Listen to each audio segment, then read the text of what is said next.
and a lot of you have not. So welcome. We're glad to be here. It's good to be back in New Hampshire. I have to tell you, the hardest part, and some of you may have heard me say, about running for president. Someone asked me what it was. And I said, it's cold. It's cold in New Hampshire. It's cold in Iowa. And then you guys tell me, oh, this is mild. So to give you a little bit of perspective, on Christmas Day in South Carolina, it was 70 degrees. And even when it's like 50 or 45 here, it's a different kind of 50 or 45 here.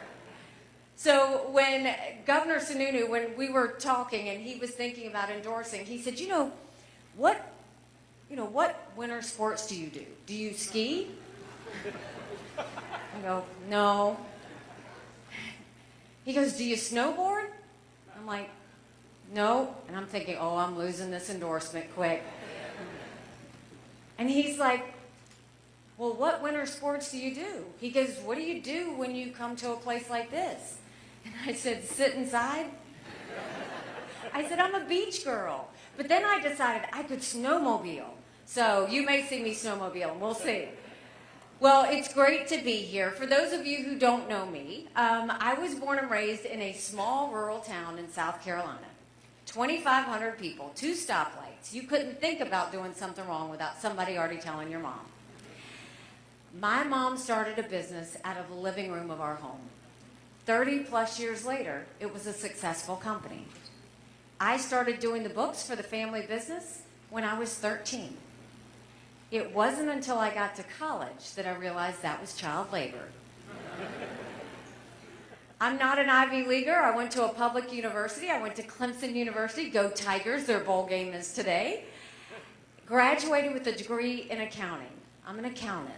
Accountants are problem solvers. And then I went on and worked in the corporate world for a while. And then I came back home to the family business. And one day I happened to be sitting with my mom, telling her how hard it was to make $1 and how easy it was for government to take it. And my mom said, quit complaining about it, do something about it. I truly did not know you weren't supposed to run against a 30-year incumbent in a primary.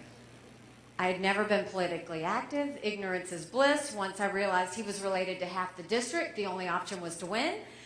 So I went around the district and said, look, we have way too many lawyers in the State House. I think they need a really good accountant. And the district took a chance on me, and we won.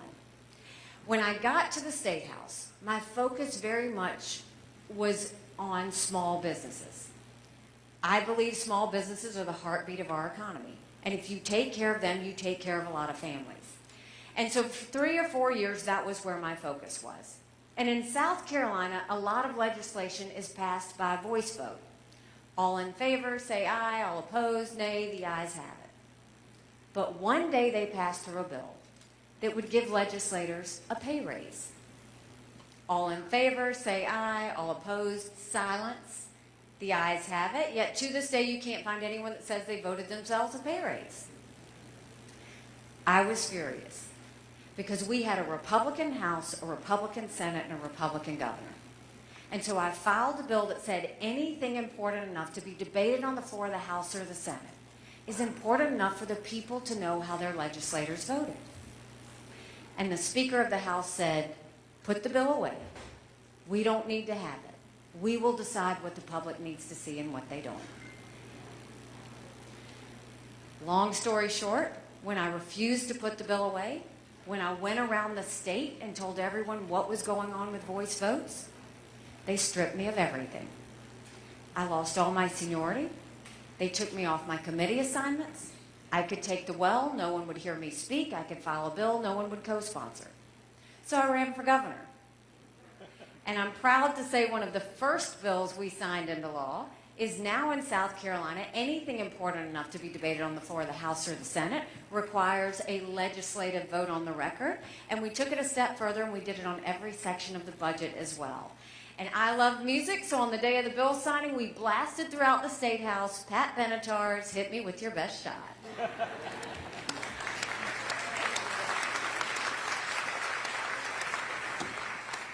When I became governor, South Carolina was hurting. We had 11% unemployment. We had thousands of people on welfare, and South Carolina was the butt of the jokes. And so we got to work. By the time I left, we were building planes with Boeing. We were building more cars with BMW than any place in the world. We brought in Mercedes-Benz. We brought in Volvo. 5 international tire companies. They were referring to South Carolina as the beast of the Southeast, which I still love. We moved that 11% unemployment down to 4%. We announced jobs in every county in the state. And we acknowledged some truths.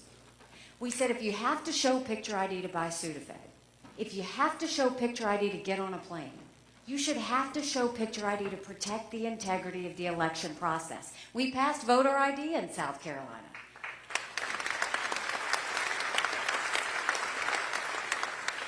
We passed one of the toughest illegal immigration laws in the country. We passed tort reform. We did pension reform. We paid down our debt. We built up our coffers. We cut taxes. And by the time I left being governor, we were named the friendliest state in the country, the most patriotic state in the country, and the #2 state in the country people were moving to. And then I got the call for the United Nations. And my honest answer was, I don't even know what the UN does. I just know everybody hates it. And I wasn't wrong about that. But when I got to the UN, I wanted countries to know what America was for and what America was against. I didn't care if they didn't like me, but I wanted them to respect America. And we got to work. We pulled ourselves out of the Iran deal.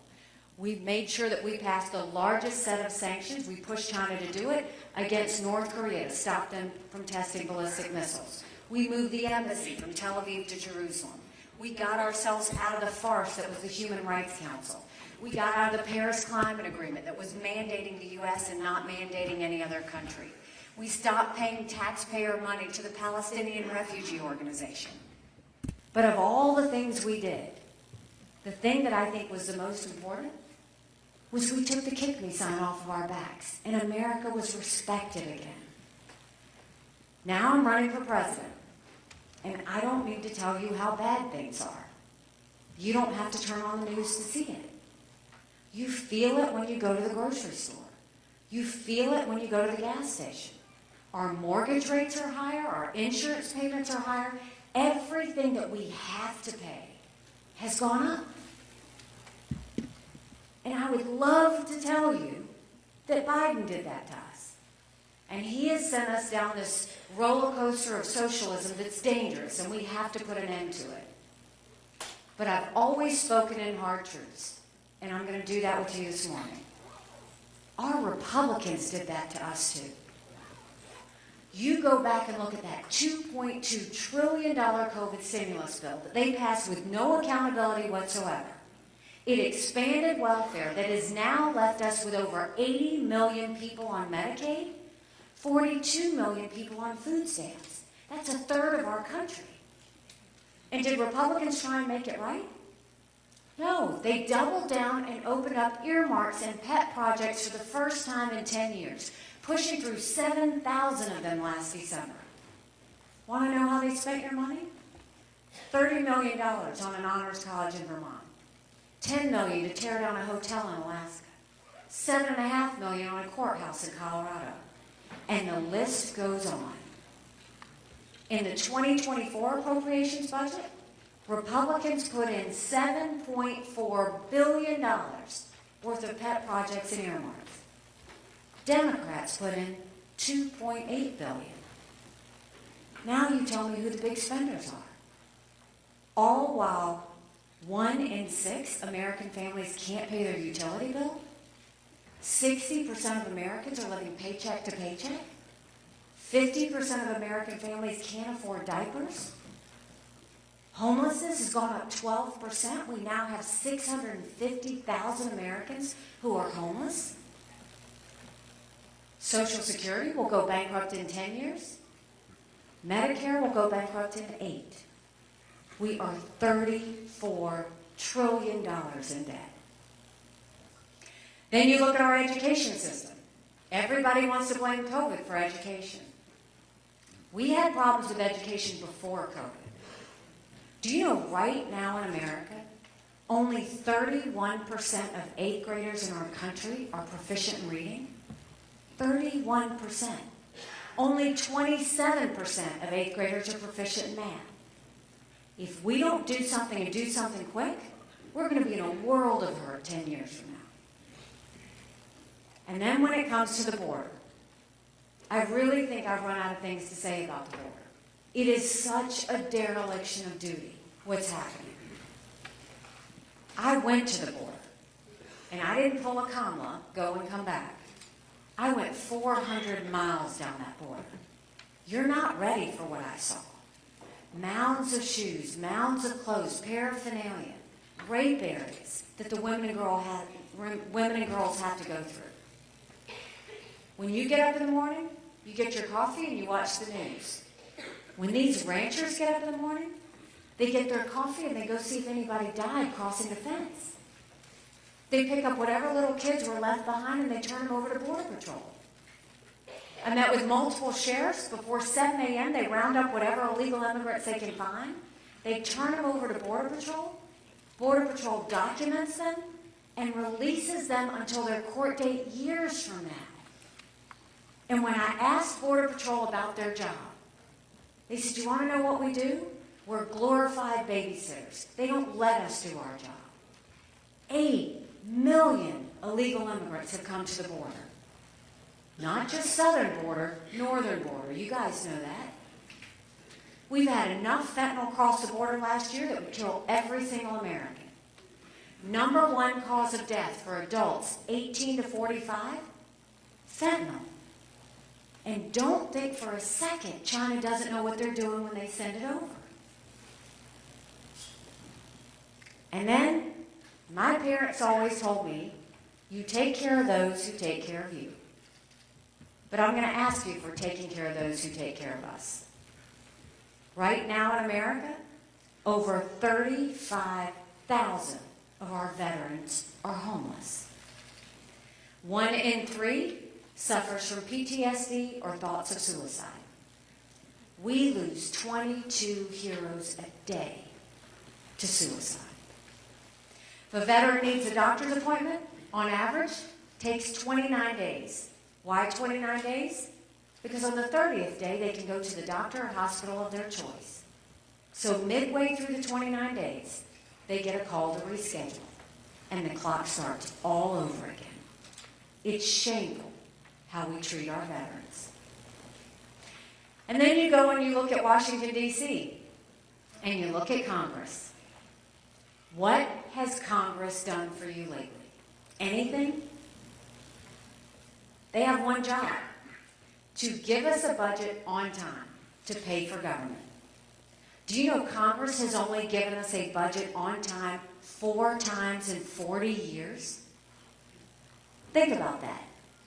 I think the way we handle that, you don't give us a budget on time, you don't get paid. It's that simple.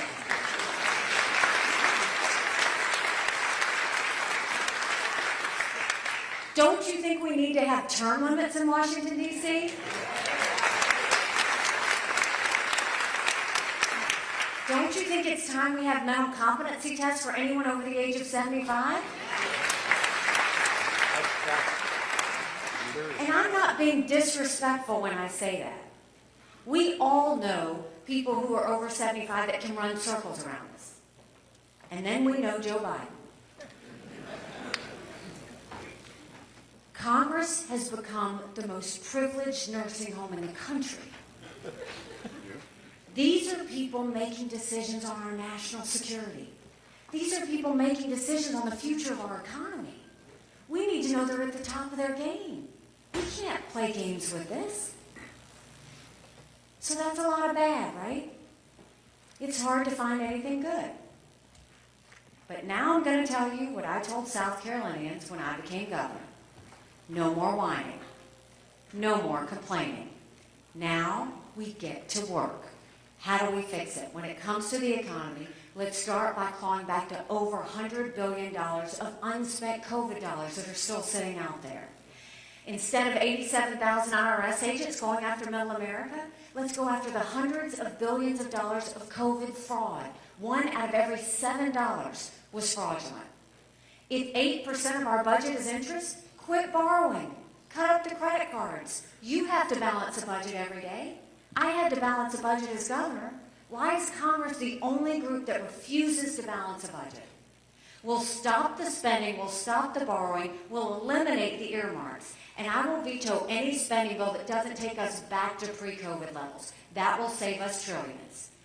Then we will go and take as many federal programs as we can and send them down to the states. That will reduce the size of the federal government, but it will empower people on the ground and better serve the states. And then we need to open up and allow the middle class to breathe.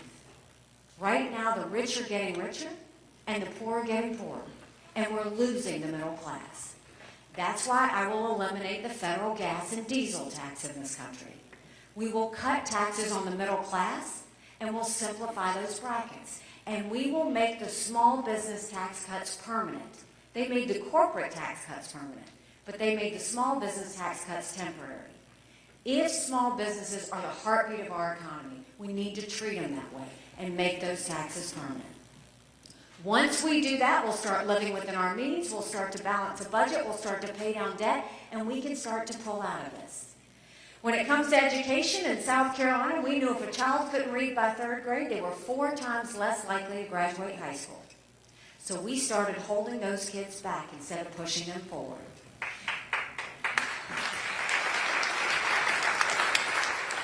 We brought in their parents. We did reading remediation plans, and we set them up for success. We need to do that across our country. We have got to get our kids reading again.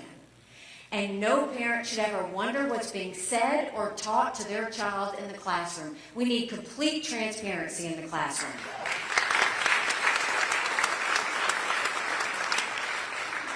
As parents, we have one job, and that's to make sure that we get our kids in a good place.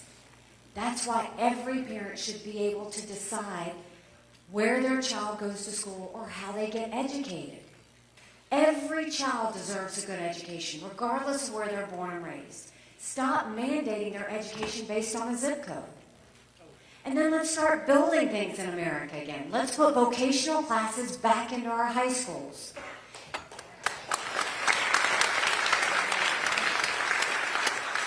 In South Carolina, we had apprenticeships all over our state. We taught our kids how to build the things we were making. When we do that, we get them invested in the economy before they even get out of school. And then a point of personal privilege. For all you girl dads out there and all you strong moms, we have to raise strong girls. Strong girls become strong women. Strong women become strong leaders. And none of that happens if you've got biological boys playing in girls' sports. We've got to cut that out.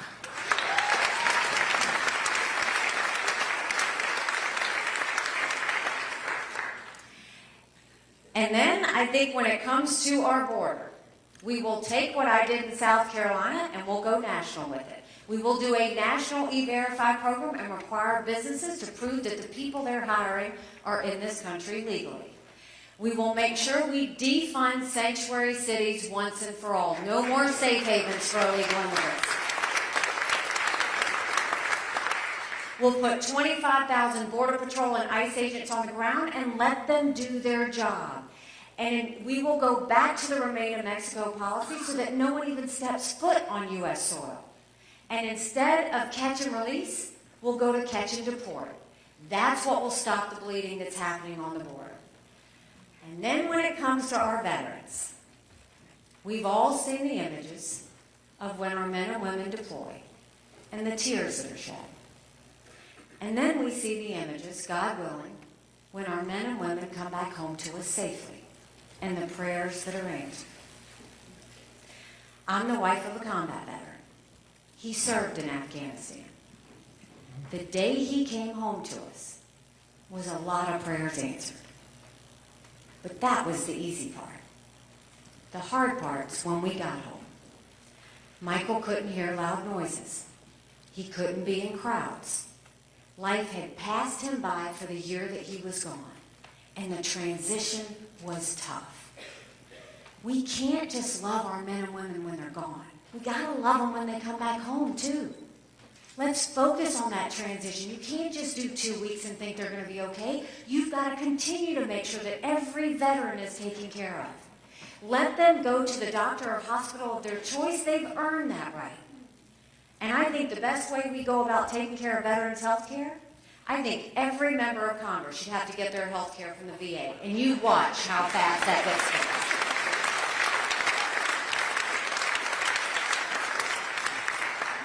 It'll be the best health care we've ever seen, guaranteed. You know I'm right. And then there were two things when I was at the United Nations that Russia, China, and Iran never wanted us to have. They never wanted us to have a strong military, and they never wanted us to be energy independent. We won't be energy independent. We will be energy dominant. We will get the EPA out of the way. Right now, they care more about sagebrush lizards than whether we can afford our utility bill.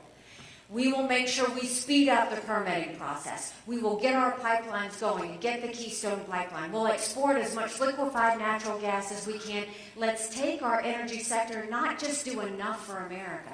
Let's turn it into an economic powerhouse. No more going hat in hand to Saudi Arabia, and no more getting dirty oil from Iran or Venezuela. So those are the domestic issues. Now let's talk about national security. The world is on fire, literally. You've got a war in Europe. You've got a war in the Middle East.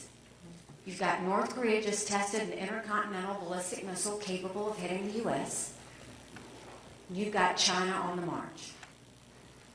But make no mistake, none of that would have happened had we not had that debacle in Afghanistan.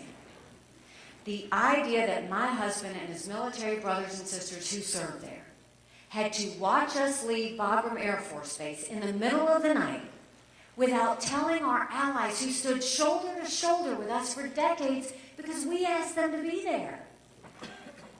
Think about what that told our friends. More importantly, think about what that said to our enemies. And now you have Congress telling you, well, do we support Ukraine or do we support Israel?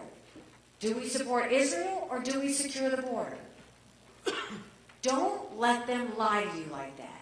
It's wrong, and they know it. That is a false premise. Let's take it one by one. Let's start with Ukraine. You should know that at the United Nations, Ukraine was a great friend to us. They voted with us on almost everything. They supported every initiative, whether I asked them to or not. Here you have this pro-American, freedom-loving country that was invaded by a thug. 500,000 people have been wounded or died because of Putin. Now, many of you may ask, why do we care about Ukraine? And that's a legitimate question for you to ask. And somebody should be giving you answers, and they're not. I don't think that we should ever give any country, friend or foe, cash, because you can't follow it and you can't see how they spend it. We don't need to put troops on the ground in Ukraine. They don't want our troops. They want to win this on their own. But we should give them the equipment and the ammunition to win. Why? Why do we care about Ukraine? Because I saw every day at the United Nations, terrorists, dictators, and thugs always tell you what they're going to do. They're amazingly transparent. Hamas said they were going to go into Israel. China said they were going to take Hong Kong. We watched it. Russia said they were going to invade Ukraine. They did. China says Taiwan is next. We better believe them. Russia said once they take Ukraine, Poland and the Baltics are next. Those are NATO countries. That puts America at war. This is about preventing war. It's always been about preventing war. And we know Putin's hit rock bottom. How do we know that? He's lost 87% of his troops that started the war. They've raised the draft age in Russia to 65. Everybody always looks around when I say that. They're getting drones from Iran. They're getting missiles from North Korea. Putin knows he's in trouble.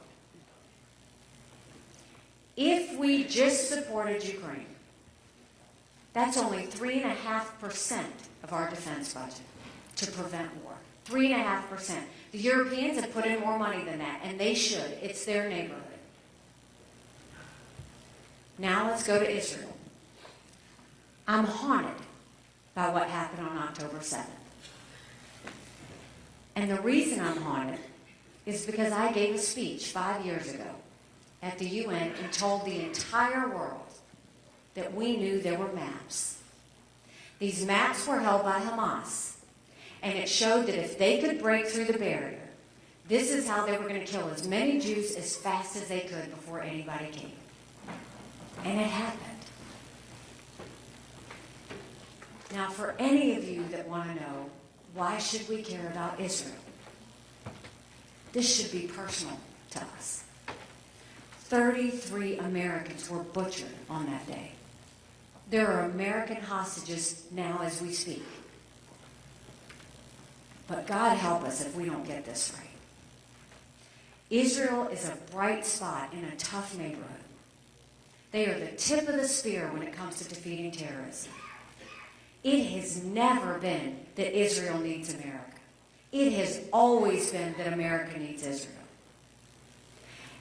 And on October 7th, when they beheaded those people and burned those babies alive and dragged those girls at that concert and raped them and carried their naked bodies through the streets of Gaza, what did they say? Death to Israel, death to America. That's why we care. That's why Israel matters. Now, remember when I told you Putin hit rock bottom?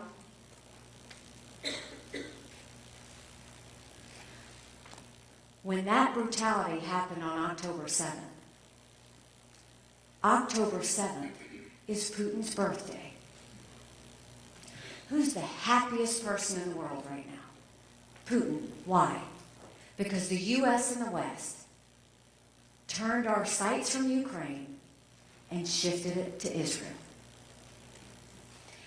Putin didn't call Netanyahu. Right away, he waited 10 days. You know who he called? Hamas. Invited them to Russia, and they held hands and said they were friends. See the connection of what just happened. If we support Ukraine, and if we support Israel, that's only 5% of our defense budget. Now, when they talk about securing the border, that's priority number one. National security will always matter. That's priority number one, and there is no excuse for them not to secure that border. If we support Ukraine, and we support Israel, and we secure the southern and northern border, that's less than 20% of Biden's green subsidies. So don't let Congress tell you that you have to pick. They have to pick national security. They have to pick keeping Americans safe. They have to pick preventing war. That's what this is about. And prior to Russia invading Ukraine, Putin and China's President Xi held hands before the Olympics and named themselves unlimited partners in the eyes of the world. So now let's talk about America's number one national security threat, China. China has been planning war with us for years, and that's not an exaggeration. They're already here. They have already infiltrated our country. They have bought 400,000 acres of U.S. soil, most recently near Grand Forks Air Force Base, where our most sensitive drone technology is. They've put millions of dollars into our universities, stealing our research and spreading Chinese propaganda. Everybody got upset about the Chinese spy balloon, right? And you should have. But what about the fact that 90% of our law enforcement drones are Chinese? Think about all the mini surveillance that's happening. They've got Chinese police stations in our country. They've put a spy base off our shores in Cuba. We can never let the Chinese put military there. There's technologies that China wants because it builds up their military and it threatens America. Biden approved 70% of those technologies last year. Trump approved even more than that.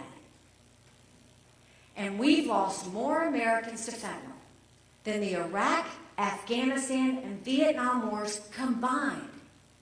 75,000 Americans last year alone.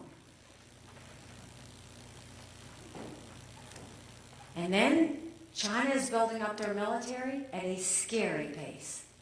They have 500 nuclear warheads. That's 100 more than they had last year.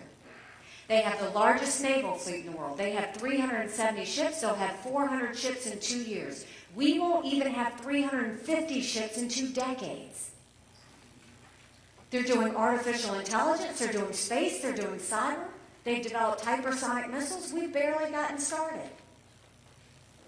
And now China's the lead developer of neurostrike weapons. Weapons engineered to change the brain activity of military commanders and segments of the population. That's who we're dealing with. So don't let Biden and Yellen tell you China's a competitor. I dealt with them every day at the United Nations. China never saw us as a competitor. They always saw us as an enemy. We have to look at them the way they look at us. So how do we deal with China? You start by stopping the sale of any U.S. land and taking back the land they've already purchased. The second thing is we go to our universities and we say, you either take foreign money or you take American money, but the days of taking both are over, and get that foreign intrusion out of our universities. We blacklist all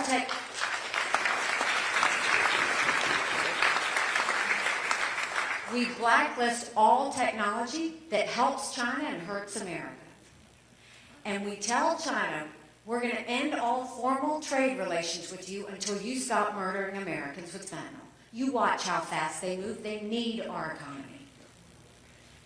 And then we focus on closing up these police stations that shouldn't be here in the first place.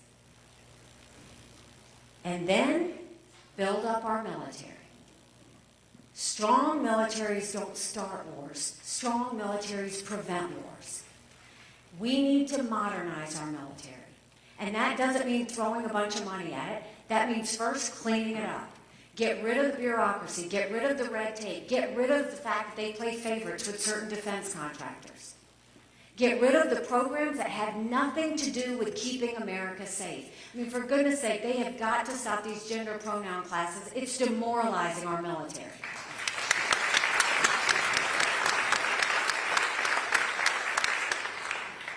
And when we modernize, the problem we have now is we have too many generals looking at wars of the past. We've got to look forward. Yes, in the past it was land, air, and sea.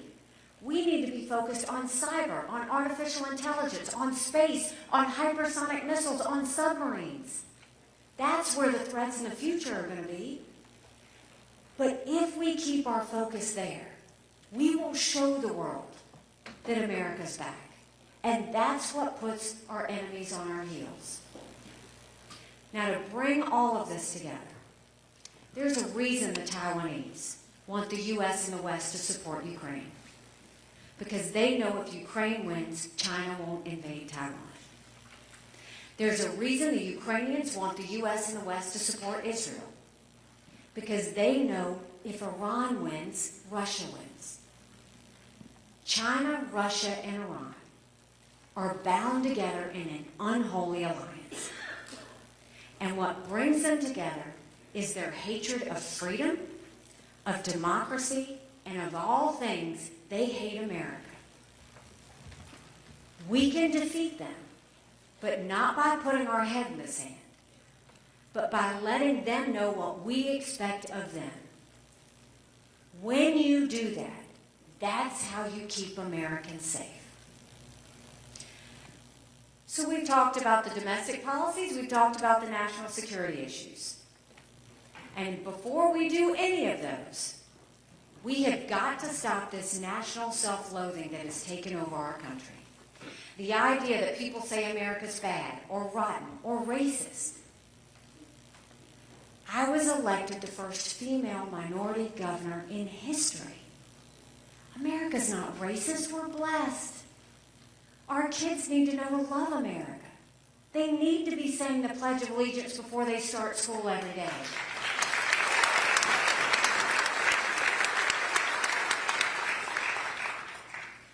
You know, 6 months ago, I dropped my husband Michael off at 4 a.m. for another year-long deployment. And I watched him and 230 soldiers pick up their 2 duffel bags of belongings to go to a country they've never been, all in the name of protecting America. They're willing to sacrifice their lives and their families because they still believe in this amazing experiment that is America. So if they're willing to sacrifice themselves for us there, shouldn't we be willing to fight for America here? Because we have a country to save.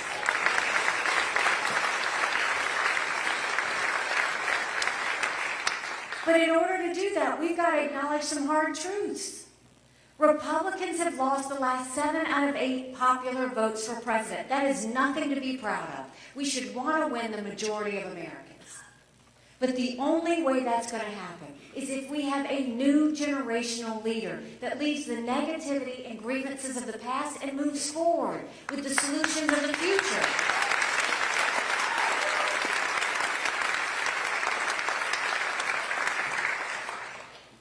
Another hard truth. I think President Trump was the right president at the right time. I agree with a lot of his policies. But rightly or wrongly, chaos follows him. You know I'm right. Chaos follows him. And we can't be a country in disarray with the world on fire and go through 4 more years of chaos. We won't survive it. You don't defeat Democrat chaos with Republican chaos. And we can't go through another nail-biter of an election. If you look at any of the head-to-head polls out there, they show Trump and Biden head-to-head. Nail-biter, it's what we'll see in November. On a good day, he's up 2 points. Wall Street Journal had him up 4. That's margin of error. I'm in every one of those general election polls, head-to-head. And I defeat Biden in the Wall Street Journal poll by 17 points, and all the others double digits.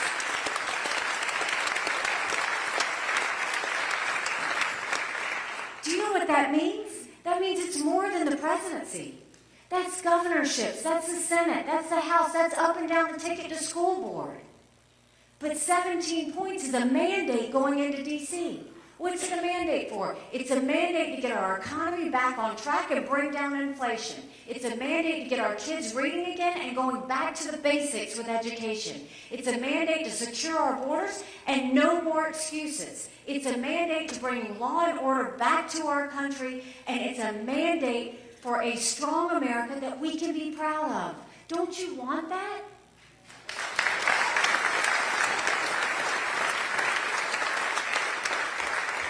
Because we could have that. But in order to do that, it's going to take a lot of courage.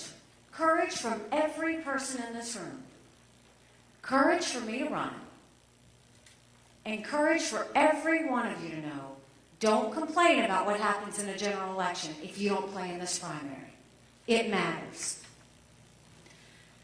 When I announced, someone asked me why I was running. I said, my parents came here 50 years ago to an America that was strong and proud and full of opportunities. I want them to know that country again. I'm doing this for my husband, Michael, and his military brothers and sisters. They need to know their sacrifice matters. They need to know that we love our country. I'm doing this for my daughter who just got married, and I saw how hard it was for her and her husband to buy a home. The average home buyer in America is now 49 years old. The American dream's getting further and further away. And I'm doing this for my son, who's a senior in college, and I am tired of watching him write papers of things he doesn't believe in just to get an A. That's not us. That's not America.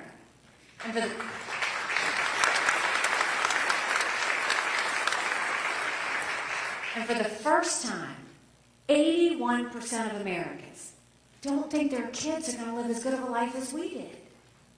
We can't be okay with that. I'm not okay with that. We do have a country to save. But I will promise you this. If you will join with me in this movement, if you will join with me in this fight, I promise you, our best days are yet to come. Thank you very much. God bless you. Thank you. Thank you very much.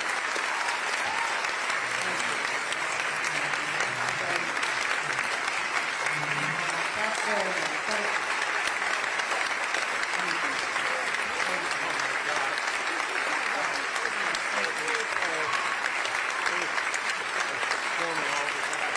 Thank you so much. See, y'all sure do know how to make a Southern girl feel good. I appreciate that. Thank you. I'm going to see, we can do questions, right? So we are going to do questions. There's nothing I won't answer. We should have 2 people with microphones. Just one? One person with a microphone. So if you raise your hand up high, he will come to you. And let's start letting him ask questions. Go ahead. Hello.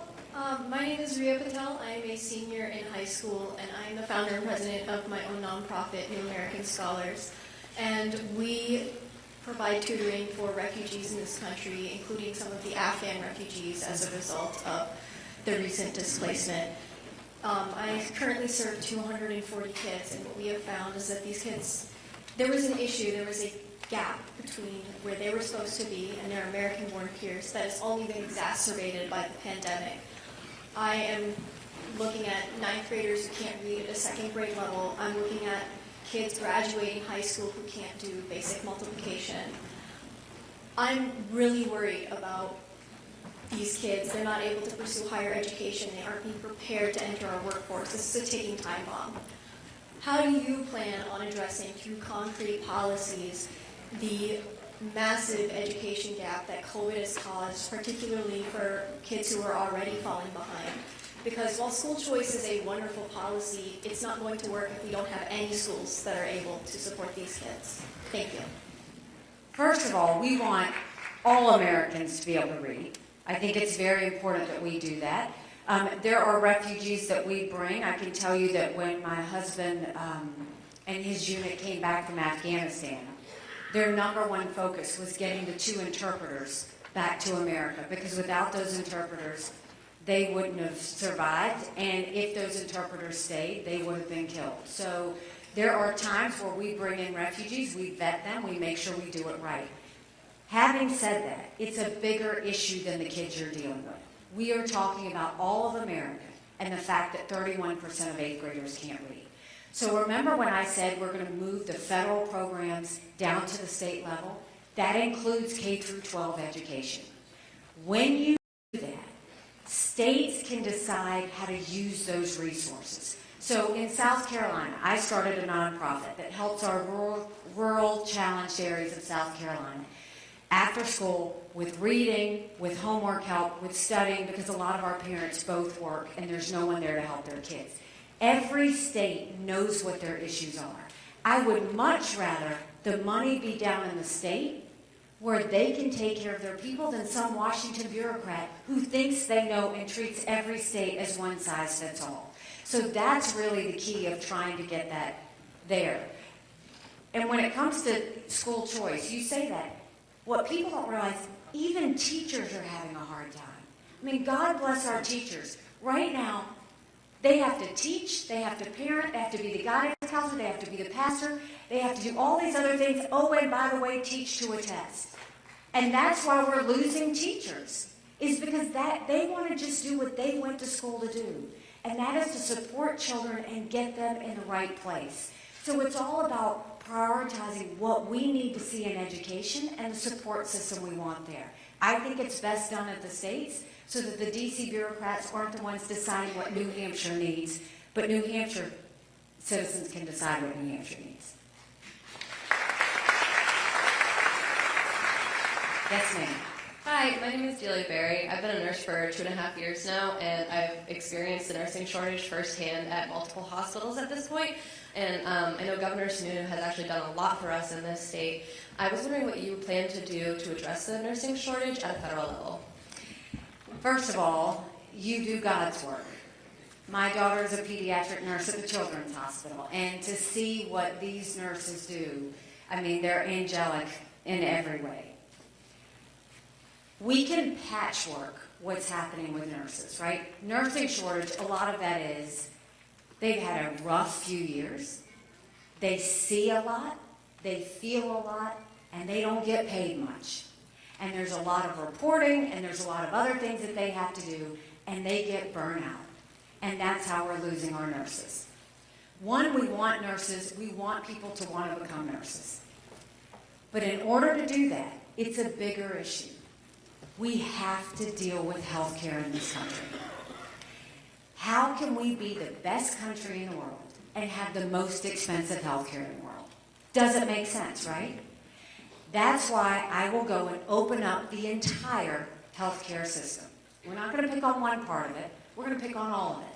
And we're going to make every bit of it transparent. They have to show us all their warts, from the insurance companies to the hospitals, to the doctor's offices, to the pharmaceutical companies, to the PBMs, and everyone in between. Let us see what you charge, how you charge it, and how you do things.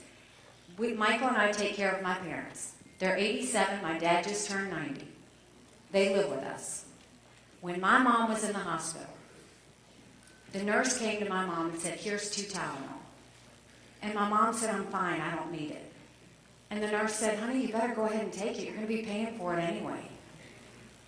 And when we got the bill, no one talked to us about what we were getting ready to see when we opened that bill.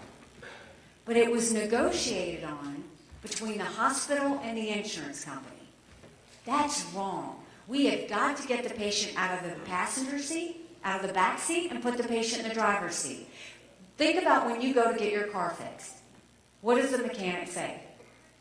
If you want a temporary fix, it's going to cost you this much. If you want a permanent fix, it's going to cost you this much. But you decide. If we open up healthcare and make it all transparent, they now have to answer to us what those negotiations are, why they're there, and we need to get where patients decide what services they want, what they need. The second part of that is, and I'm getting back to your nursing issue, the second part of that is we have to have tort reform across the country. Doctors don't give you those... Doctors don't give you those 10 tests because they want to. It's for the 90% chance they're going to get sued. So when you have tort reform, that reduces the cost of the health care. Then we need to eliminate certificate of need. I eliminated this in South Carolina. Certificate of need is this thing that a lot of people don't know, but it basically says if you have a hospital here, you can't have another hospital for X number of miles. They do the same thing for nursing homes. They do the same thing for surgical centers. It's many monopolies. You take away certificate of need, and guess what? Competition comes in, and then they're fighting for you. They have to give good services. They have to do it at reduced costs. They have to fight for you. My parents used to tell us when we had a small business, the best thing that would ever happen was if our competition went across the street, because we'd be on our toes making sure our services were good and our costs were down. Let's bring that to the situation of healthcare.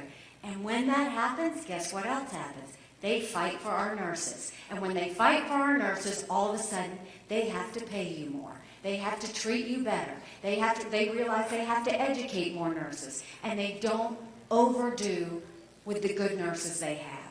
But no more patchwork on health care. You hear them talk about Obamacare and all these other things. Stop. Just open it up. Let's do it the right way. And let's finally get a health care system that people can understand. Right now, for any of you on Medicare, I don't know what kind of professional you've got to find to figure out what Medicare covers and what they don't. I mean, right now, we're trying to get help for my dad. Just getting a physical therapist to come, or an occupational therapist to come, or a nurse to come, they don't pay for any of it. And you have to know the right wording to be able to get it. And then the doctor has to know the right wording. That is not what you were promised when you were told you were going on Medicare. So what are we getting? Not what we're paying for. Let's start making sure that what we pay for is the quality of health care that everybody deserves.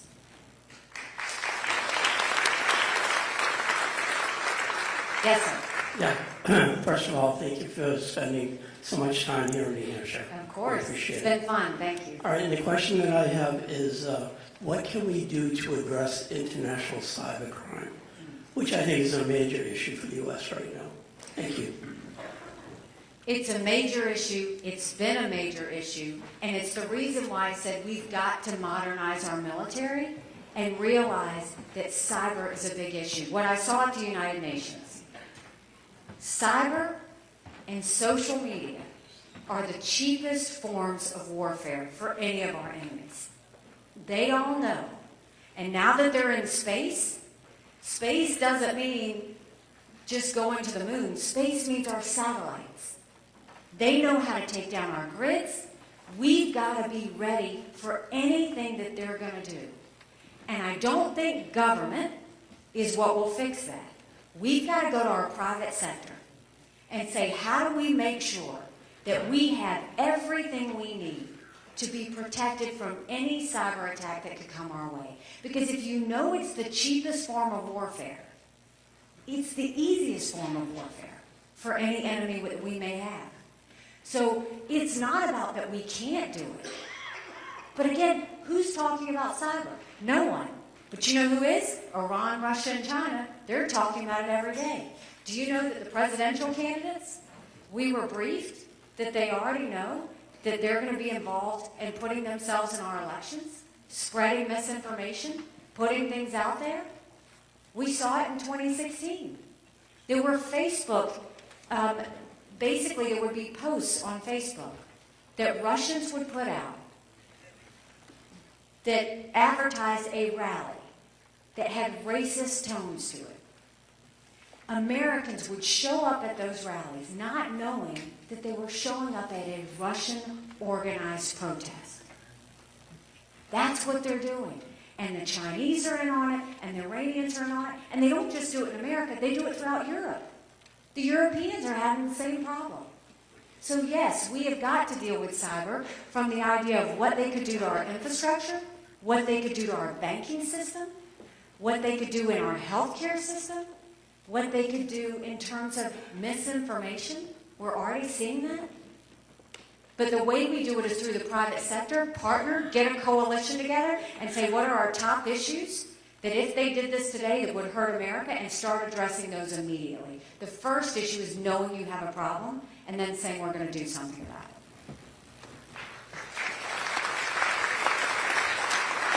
Yes, sir. Thank you, Ambassador Haley, for coming to speak with us. You have a very impressive understanding of all the major issues of the day. I'd like to ask you about sort of an underlying issue, and that is civility in America.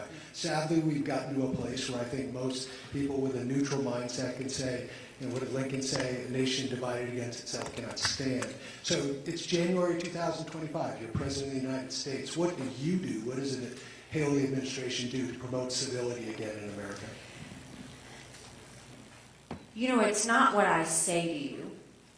It's what I hope you'll go back and see that I've done. I'll give you two instances. When I was governor in South Carolina, we dealt with a lot of crises. We had school shootings, we had a church shooting, we had a 1,000-year flood, we had a shooting by an unarmed black man that was shot 7 times in the back by a dirty cop. No shortage of issues when I was governor. When the shooting of Walter Scott happened, and he was shot, it played all over national media. He was shot in the back by a dirty cop. The media was showing it. The national media wanted to really make it something. And the first thing I did was I called the Walter Scott family. And I said, I don't know what happened, but what I'm telling you is I will get you answers, and we will tell you what we're going to do about it. My second call was to law enforcement. And I said, I don't know what happened, but we owe this family some answers. and we need to show them how it's never going to happen again. A month to the day of that shooting, we didn't have a single riot. We didn't have a single protest because we were working, and everybody knew it. We passed the first body camera bill in the country. And when I signed that bill, to the right was the Walter Scott family.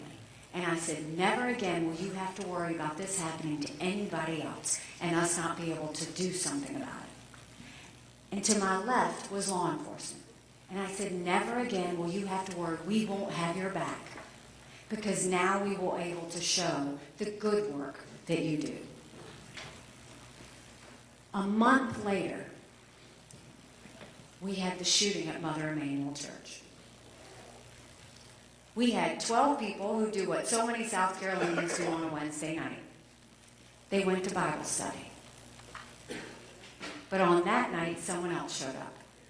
He didn't look like them. He didn't act like them. He didn't sound like them. They didn't throw him out. They didn't call the cops. Instead, they pulled up a chair and they prayed with him for an hour. And when they bowed their heads in that last prayer, he began to shoot. These were people like Ethel Lance. She had lost her daughter 2 years prior to breast cancer. And she had a broken heart. She would go around Mother Emanuel Church singing, "One day at a time, sweet Jesus. That's all I ask of you. Give me the strength to do every day what I have to do." Our youngest victim, Tywanza Sanders, had the world in front of him. He had just graduated college. And on that night, he stood in front of his 87-year-old great-aunt Susie and looked at the killer and said, "You don't have to do this. We mean no harm to you." Or it was people like Cynthia Hurd, whose life motto was just to be kinder than necessary. That's who these people were. They weren't famous, but they loved their family, they loved their church, they loved their communities. And it brought South Carolina to her knees. The national media flew in. This was, like I said, on the heels of Ferguson when the country was on fire. National media moved in. They wanted to make it about gun control. They wanted to make it about racism. They wanted to make it about the death penalty. And I strong-armed them and said, we are not doing this right now. There will be a time and place we will have those discussions. But right now, we have 9 amazing souls we need to put to rest. I didn't have the luxury of that because 2 days later, that white supremacist murderer pulled out his manifesto, and he was draped in the Confederate flag. The Confederate flag stood prominently in front of the State House every time you drove past it. I told my staff, I said, I want you to, after talking with my husband, 24 hours, I told my staff, I said, I want you to call 4 meetings. Bring in Republican leadership, bring in Democrat leadership, bring in the congressional delegation, and bring in our community leaders. And I said, and don't tell them why I want to meet, because I knew they wouldn't come. It's that hot of an issue in South Carolina. So when they came, I said, at 3 o'clock today, I'm going to call for the Confederate flag to come down. And if you will stand with me, I will forever be grateful. And if you won't, I'll never tell anyone you were in this room. And I've stayed true to my word ever since that day. And at 3 o'clock, I had my husband with me because I thought he was going to be the only one standing with me at 3 o'clock. But we had men, women, blacks, whites, Republicans, Democrats, all standing with me in the call. But that was the easy part. To bring the Confederate flag down, it would take 2/3 vote of the House and the Senate. An impossible feat, truly. South Carolina, the Confederate flag was a personal issue for them. Half the state saw it as heritage and tradition. The other half of the state saw it as slavery and hate. The Senate quickly passed it. And the reason is the senator, one of the senators, was the pastor of the church. And he was supposed to be in the Senate that day.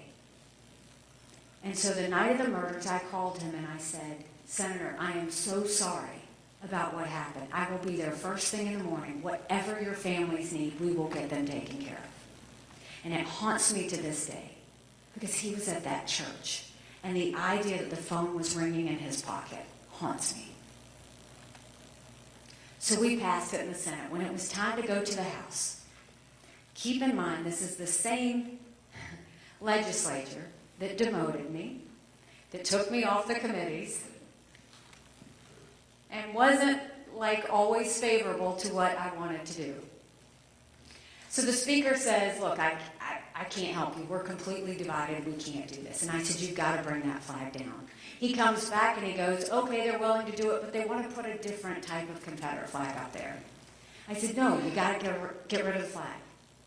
He comes back a couple of days later, says, we got it. Flag comes down. I said, great, let's do this. Let's do it quickly. And he said, there's just one little thing. They just want to keep the flagpole up. If you don't know, South Carolina politics is a blood sport. If you can survive South Carolina, you can survive anything. I knew exactly what that meant. That meant when the national media left, the flag was going right back up. I said, no flag, no pole. He said, but Governor, you could declare a win. Everybody will say you brought the flag down. And I said, but another governor will have to deal with it. No more. No flag, no pole. He said, I can't do it. He said, I can't get you the votes. I said, all right, then let me talk to them. So I went to the caucus that day, and I said, I want to tell you a story. I said, when I was little, my dad would go to the big city of Columbia, and sometimes he'd let me ride with them. And he loved to stop at produce stands because he liked buying produce directly from farmers. And so one day he stopped at this produce stand, and he's getting his produce. My father wears a turban. The owners of the produce stand, I could tell, were concerned. They picked up the phone. A couple minutes later, 2 police cars drove up. They stood by the owners. My dad continued to get the produce. He went to the register. He thanked them, and he paid. And we got in the car. He didn't talk to me the whole way home because he was hoping I didn't just see what happened. I knew exactly what happened. And I told the caucus that day, many times when I go to get on the governor plane, I have to pass that produce stand. And every time I pass it, I feel pain. Don't let a child ride by the State House anymore and have someone feel pain because that flag is up there. Take the flag, take the pole down. That night at 1 a.m., they passed to get the flag and the flagpole down. We didn't have riots. We had vigils. We didn't have protests.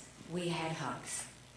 I didn't judge either side who saw it as heritage and tradition or who saw it as slavery and hate. That's not the job of the leader. The job of a leader is to bring out the best in people and get them to go forward. And in that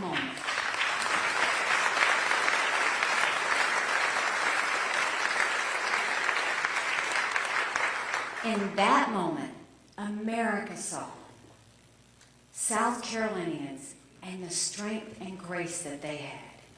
The tone at the top matters. It matters. And right now, what we're seeing throughout politics and in our leadership is they're deciding who's good and who's bad, and who's right and who's wrong. That's not what a leader does. You don't judge people like that. You look at the bigger picture and you say, how do we get there? There are many times I brought the legislature in and I said, we're not leaving until we figure this out. And I didn't let them leave. But we never let South Carolinians see how the sausage was made. And the goal was always to make South Carolinians proud. Americans deserve to be proud. By results, by working, and by stopping this ridiculous rhetoric that's happening throughout our country.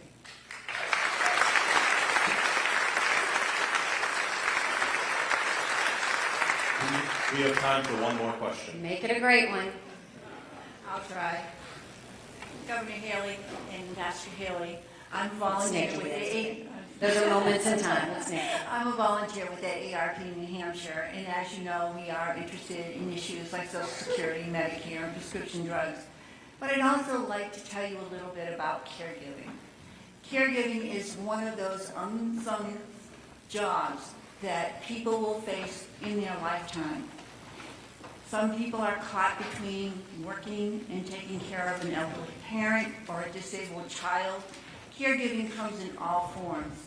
In the state of New Hampshire, we have about 48,000 people who are caregivers, and they do it selfishly. As president, what would you do to help caregivers? Well, keep in mind, I'm a caregiver of my parents. I know how much goes into getting them to their doctor's appointments. I know how much goes into helping them if they have to go to the bathroom and doing all the things that we have to do and making sure they have their meals and everything else. The biggest thing I can do helping caregivers is to take care of healthcare the way I talked about. Because when we take care of healthcare, that gives people more money in their pocket to decide how to spend it. And when I think about what I'm going through with my parents, it is so hard to find caregivers that can help me. You can't do it. It's expensive. Insurance doesn't cover it. Medicare doesn't cover it. And so you've got a lot of people who are like me, who don't want to see their parents out on the street, who know they need care and they're having to do it. So what I'm going to do is we're going to take care of healthcare in the way it needs to be taken care of. Do it in a way that seniors should never worry that their kids are going to have to take care of them. Or parents don't have to worry how they're going to manage taking care of a child when they can't be there. That's the way that we'll deal with it. I do want to answer one more question. Someone didn't want to ask it outright, and so they asked me if I would answer the question on abortion. And so I want to make sure I do that now. Abortion is a personal issue for every woman and every man, and it needs to be treated that way. I am personally, unapologetically pro-life, not because the Republican Party tells me to be, but because my husband was a doctor, and I had trouble having both of my children, so I am surrounded by blessings. Having said that, I don't judge anyone for being pro-choice.